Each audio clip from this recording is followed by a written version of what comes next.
Otro de los errores que evidencia es no definir adecuadamente el peor caso.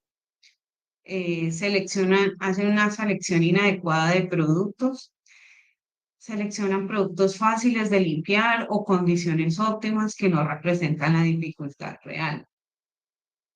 Un ejemplo es se validó la limpieza con un producto soluble y no irritante, aunque también donde se fabricaba uno tóxico y difícil de limpiar.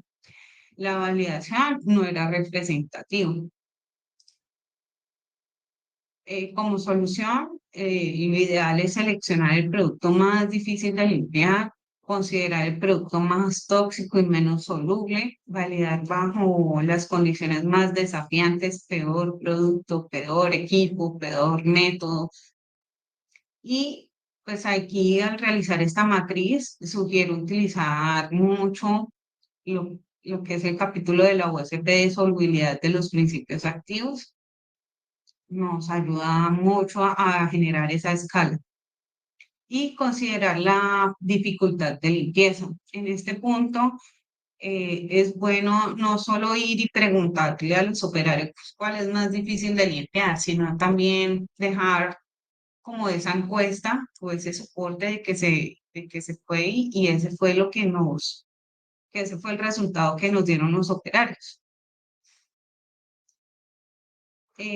Yo sé que es un poco engorroso esta matriz, pero lo mejor es detallar y tener en cuenta cada detalle, cada equipo, qué productos se fabrican en cada equipo. A veces hay productos que no pasan por ciertos equipos, entonces varía el análisis que le voy a hacer a ese equipo. Entonces, por eso les digo que sí ser muy minuciosos al momento de generar esta matriz de peor caso.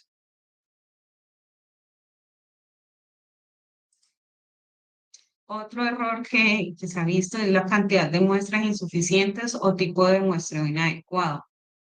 Eh, He podido observar que a veces muestran un solo punto, dos puntos o áreas fáciles de limpiar. La idea es ir a esas partes donde puede haber acumulación de producto, si se puede y observar bien el proceso, miren cada pieza, cada parte del equipo, para saber dónde puede quedar almacenado ese producto, dónde puede quedar trazas para que no me vaya a contaminar mi siguiente producto, no me queden trazas. Un ejemplo es en una empresa farmacéutica valida la limpieza de un equipo mezclador tras la producción de un lote de comprimidos y solo toman muestras en las paredes lisas y accesibles al mezclador o en el fondo del tanque. Y no muestran ejes, válvulas, uniones roscadas, áreas con riesgos de acumulación o difícil acceso.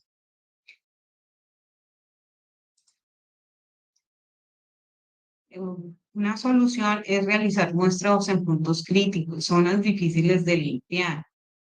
Se debe definir ese plan debemos de tener un plan de muestreo claro en el protocolo, basado en un análisis de riesgos, contar con personal entrenado, usar una combinación de técnicas de muestreo, tanto de hisopado como de enjuagues. Aquí les comparto una imagen de de un equipo, es un mezclador y en estas uniones, en estos rincones, es recomendable como generar más puntos de muestreo. Puede haber acumulación de producto y pueden quedar trazas.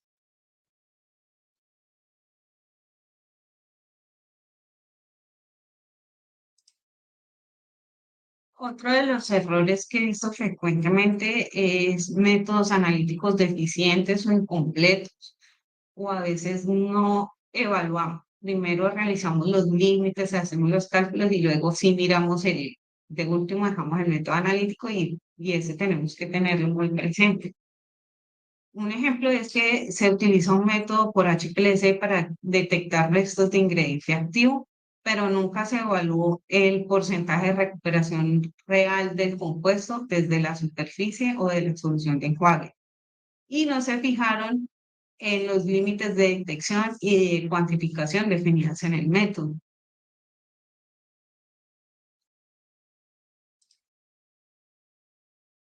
Lo que sugerimos es realizar pruebas de porcentaje de recuperación en láminas de diversos materiales. Por lo menos, por así decirlo, en la empresa hay partes plásticas, hay partes metálicas, bueno, hay diversos materiales. Si se pueden conseguir láminas de un tamaño aproximadamente del que se hace un muestreo, en ese pueden hacer pruebas de recuperación con una solución de concentración conocida para saber si ese muestreo que estoy aplicando, si ese hisopado o ese procedimiento de enjuague me sirve.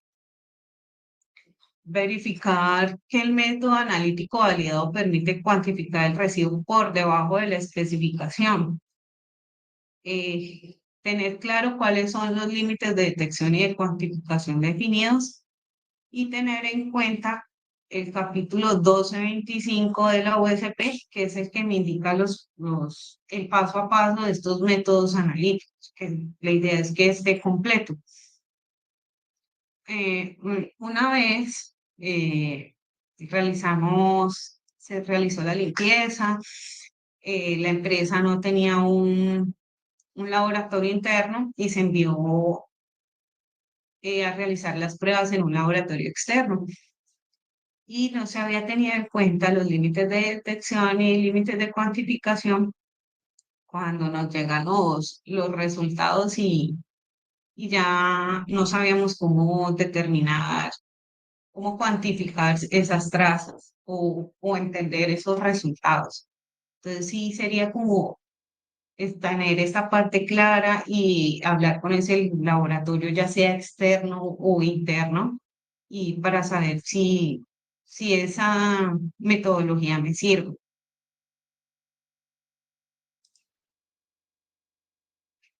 En cuanto a equipos, uno de los errores es no incluir todos los equipos en el alcance de la validación.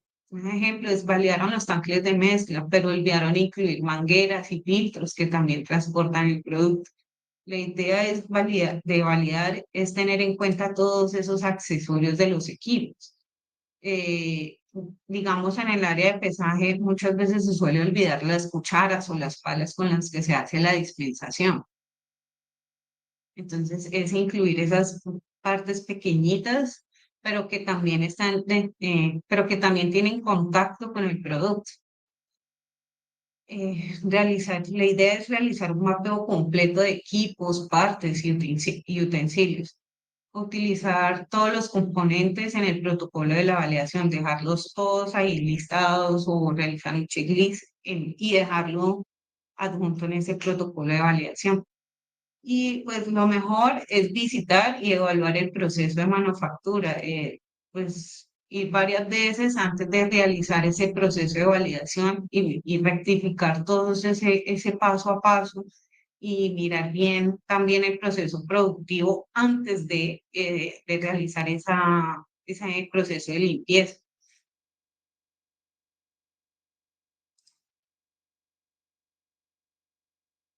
También ha llegado en que han realizado mal los cálculos de los límites de aceptación, de esos límites que nos dice las guías. En algunas ocasiones han quedado altos, que no protegen, o pueden haber llegado a ser muy bajos, que es imposible de cumplir. Entonces hay que tener en cuenta el cálculo de las áreas de los equipos. eh, Pues en una ocasión el equipo de validación calculó incorrectamente el área del tanque, subestimando el área total de contacto, usando solo áreas del fondo, paredes y tapas, y no incluyeron las conexiones y los agitadores. Entonces, el área que se tomó, pues impacta en el cálculo se tomó un área de 10.000 y el área real era de 15.000. Entonces, eso me pone un límite más bajo.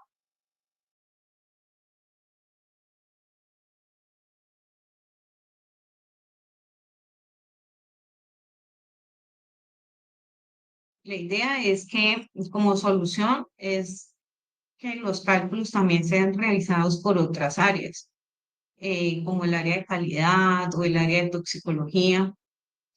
También las guías nos hablan solo de la concentración de detergentes y de activos, pero también hay que tener en cuenta lo que es la carga microbiológica. Entonces, tener presentes esos criterios de aceptación de ambientes y de superficies que nos indica la USP en el capítulo 11.16. Recordar que se debe realizar el cálculo de los límites, tanto de toxicidad terapéutica como toxicidad residual, criterio de las 10 ppm y el cálculo del límite visual. Aquí, pues, como un comentario personal, en algunas ocasiones hacen el cálculo de dosis terapéutica del detergente o el sanitizante y yo, pero ¿de dónde sacan datos para poder hacer eso? Entonces, la idea es que estén seguros y no buscar una fuente confiable. En este caso, para lo que es toxicidad residual, se hace solo este cálculo para la dosis terapéutica, no aplicaría para el cálculo de detergentes y sanitizantes. Esa de dosis terapéutica solo aplicaría para lo que es el principio activo. El resto aplican son los otros tres criterios.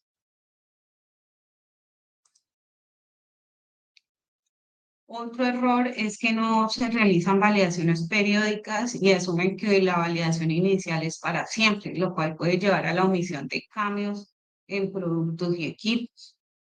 Un ejemplo es se cambió el diseño del equipo de limpieza SIP, pero no se revalidó porque se creyó que el cambio era menor.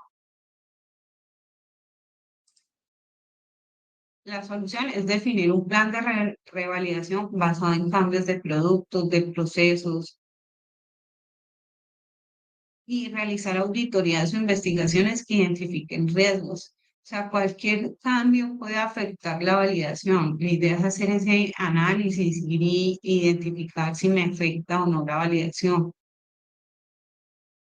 Digamos, hay un cambio de equipo, agregan un equipo, me va a cambiar el área de contacto del producto, entonces también me va a cambiar mi límite. Entonces, tener en cuenta esos pequeños cambios eh, al momento de realizar la validación.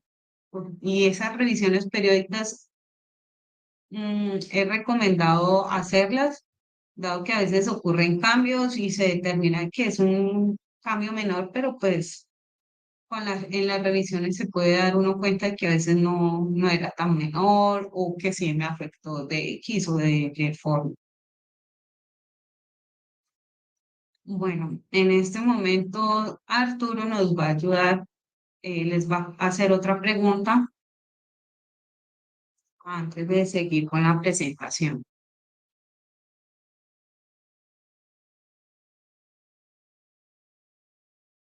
¿Has visto alguno de estos errores en tu experiencia profesional?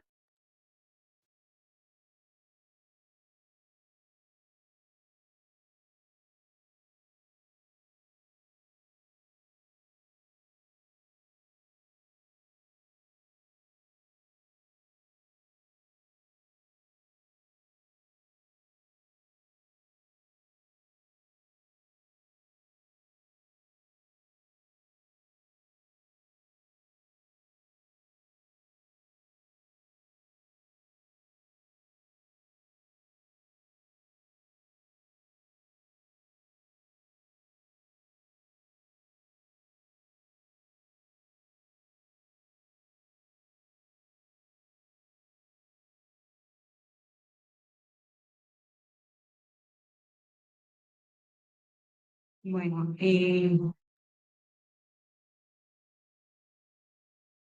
aquí con estos datos podemos evidenciar que los errores que hemos evidenciado el día de hoy sí nos ha podido ocurrir en cualquier oportunidad.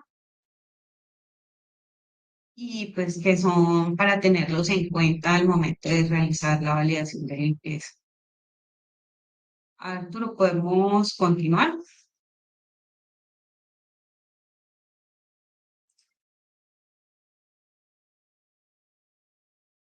Bueno, entonces, como consejo, sería realizar unas buenas prácticas para evitar errores, tener diseños basados en riesgo, protocolos personalizados, esencialmente protocolo por, pues no se puede por cada producto porque sería muy dispendioso, pero sí hacer ese estudio y esa evaluación minuciosa para saber cuándo hacer esas variaciones en cuanto a los protocolos.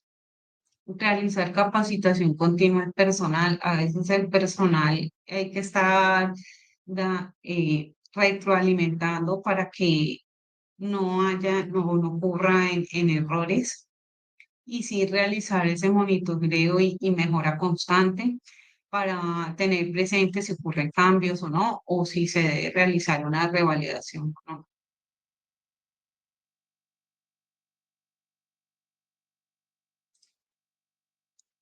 Como conclusión, estas son las conclusiones. Un proceso de limpieza puede ser técnicamente adecuado, pero si no está correctamente validado y documentado, no será defendible ante una auditoría.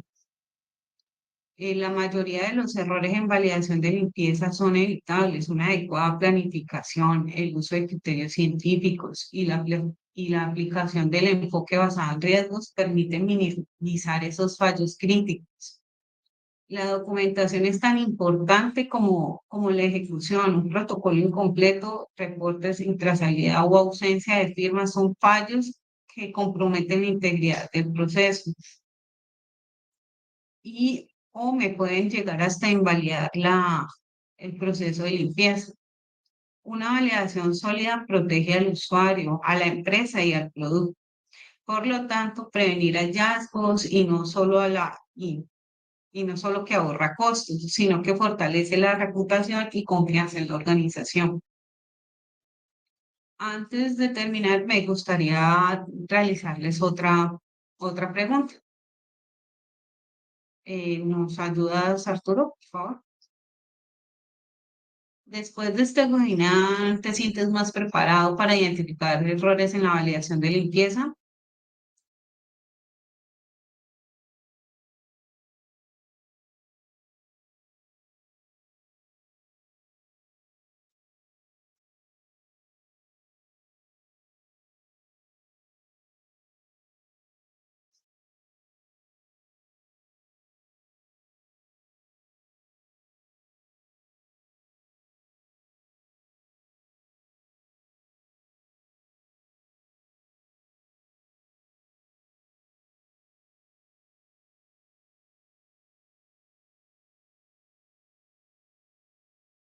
Bueno, pues espero que este webinar les ayude a identificar esos errores.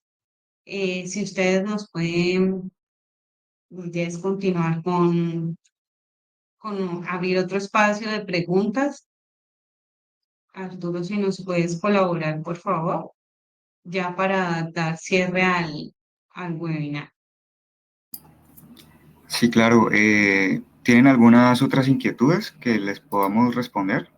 Las pueden ir haciendo en el chat público.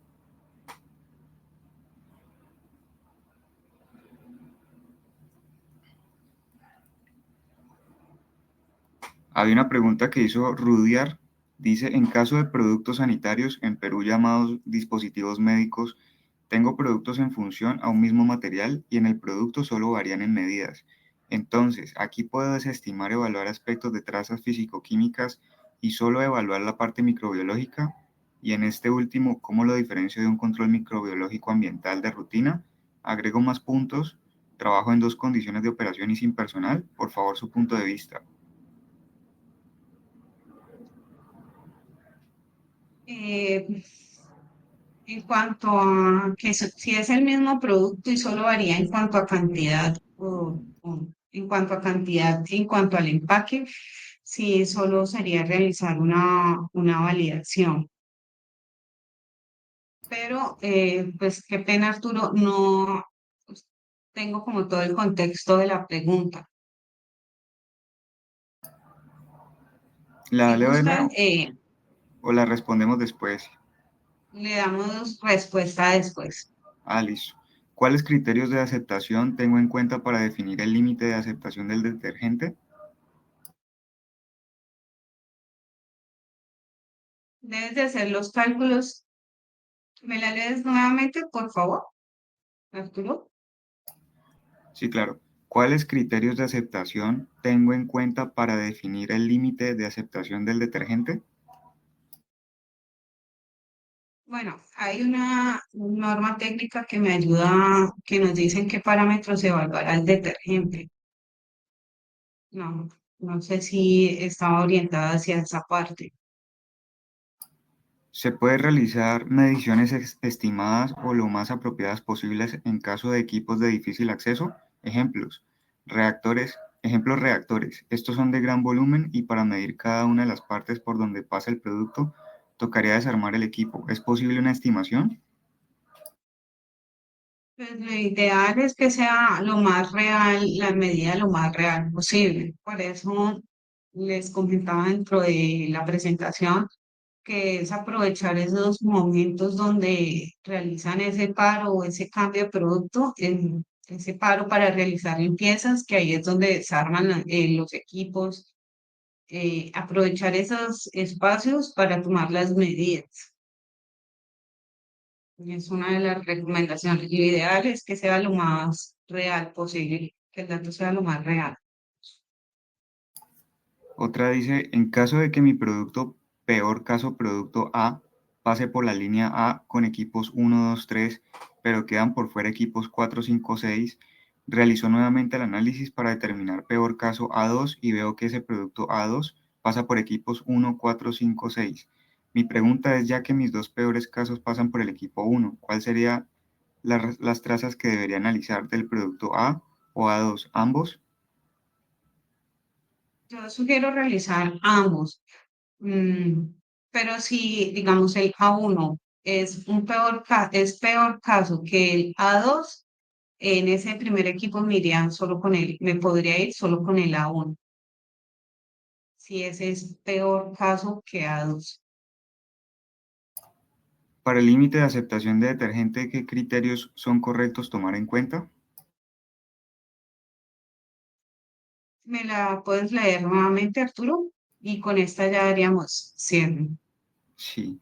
Para el límite de ¿Listo? aceptación de detergente, ¿qué criterios son correctos tomar en cuenta? Creo que es más bien como qué criterios tener en cuenta para el límite de aceptación de detergente. Límite de aceptación de detergente. Es que, bueno, yo lo puedo tomar, es que no entiendo muy bien la pregunta. La estoy tomando en cuanto a los límites de aceptación que calculamos para detergente. Se tiene lo que es toxicidad, las 10 ppm y el visual. O si son para los criterios en cuanto a evaluación y calidad, pues sería la NTC que les compartiríamos más adelante.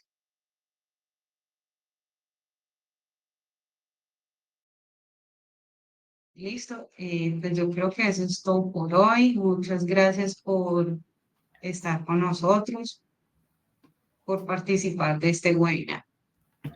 Listo, muchísimas gracias Arturo, a todos. tienes, Sí, qué muchísimas pena, gracias. Arturo. Ah, dale. No, pues no, te quería preguntar si tenías algo más por decirnos. Ah, ya sí, no, que muchas gracias a todos por asistir. Las preguntas y los videos se van a publicar en YouTube en los próximos días. Se les va a también enviar los certificados a sus correos personales, certificados de asistencia. Y bueno, las preguntas van a ser respondidas en otros videos. Entonces, para que estén muy pendientes de eso. Muchísimas gracias a todos y gracias, Lina, por tu ponencia. Que tengan un buen día. Muchas gracias, hasta luego, que estén muy bien. Chao, chao. Chao.